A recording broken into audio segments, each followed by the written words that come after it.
Remember those sweet summer days of yesteryear? Silly braids popping, bathing suit giving you a wedgie, and floaty on deck? All that preparation just to dip one toe in the water. It's no secret that there's a tricky relationship with black folks and swimming. The trick is that more often than not, we ain't doing it. But have you ever wondered why so many black people don't swim? Today's baggage, the racist history of swimming. Now, we've all heard the worn-out, tired stereotype that black folks can't swim. But unfortunately, that cliche is based in haunting truths. A 2017 study showed that 64% of black kids have no or low swimming ability versus 45% of Latinx children and 40% of white kids. But the fact that black folks don't swim isn't because we don't want to mess up our hair, nor is it because our bones are too dense or that we just don't float. Here's the thing, black folks weren't always thought to be non-swimmers. Before American slavery, some Africans, especially those in coastal regions, had a positive relationship with swimming.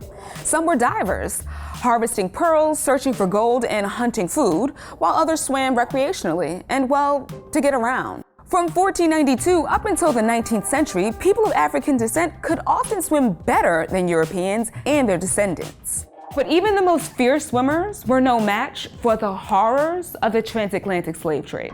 In the early Americas, it was also documented that the enslaved were in some cases responsible for saving their non-swimming masters. But some slave owners saw swimming as a threat because swimming could mean a path to freedom.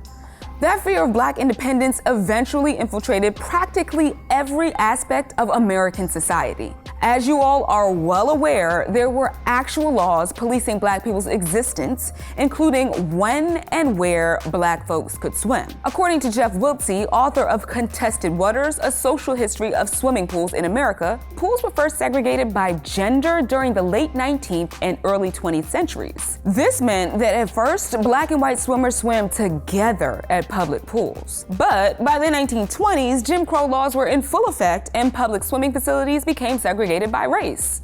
This institutional racism and segregation didn't stop at pools. It included beaches, lakefronts, puddles. Okay, not puddles, but you get the point. Racist lies about black people were used as justification to keep black and white people from swimming together. White folks played off the sexually aggressive black male stereotype. Y'all might have heard of him. He was referred to as Mandingo. Got a Mandingo! The goal was to protect white women from big black men who might have sex with them.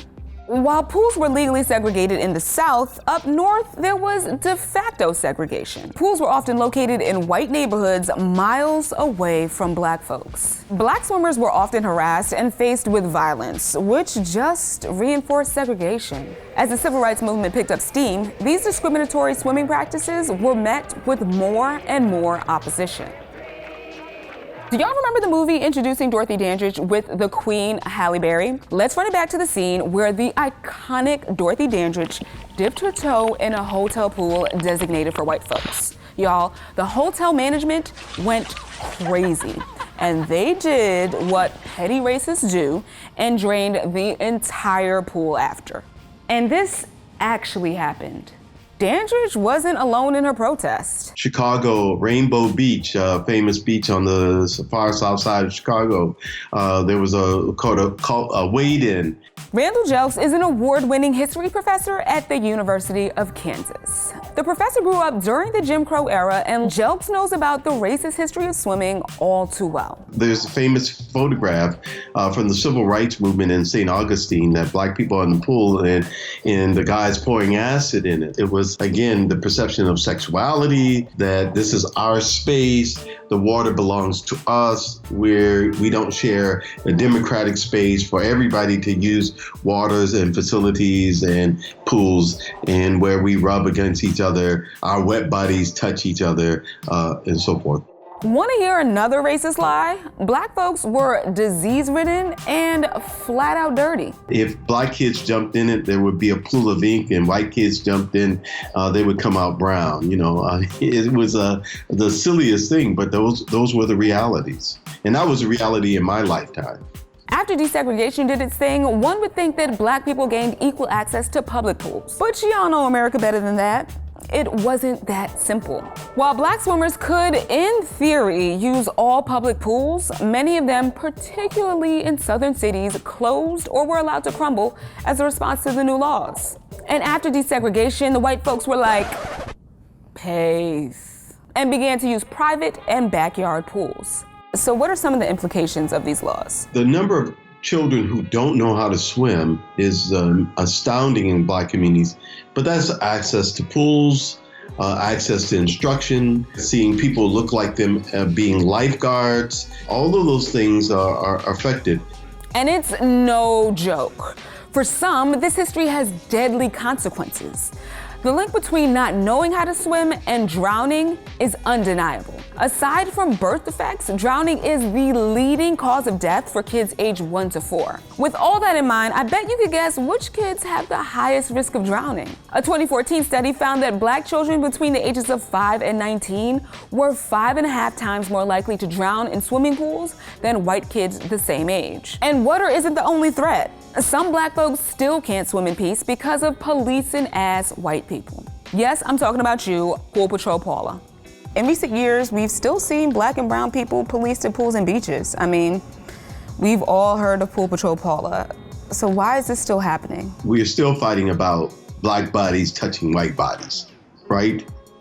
That's where the issue still is. And I don't think that has been removed from our society at all. What do you say to folks who say that swimming is a white sport? Oh, like they used to say that about golf too, right? Until Tiger Woods. It's simply a sport. And if we want to know how to do it, we will. I don't hold sports or recreational activities white or black or any color. If you want to do it, you go out and do it and enjoy it. Let's not be too discouraged. With Olympic gold medalists like Simone Manuel, who in 2016 was the first black woman to win an individual event in swimming, and record-breaking gold medalist Cullen Jones, black folks are owning the sport. So whether you're diving in the water head first or wading in the kiddie pool, your relationship with swimming is up to you. So, are you gonna sink or swim? Do y'all remember the movie introducing Dorothy Dandridge with the Queen Halle Berry? Halle. So, you won't sink? No, it's too much.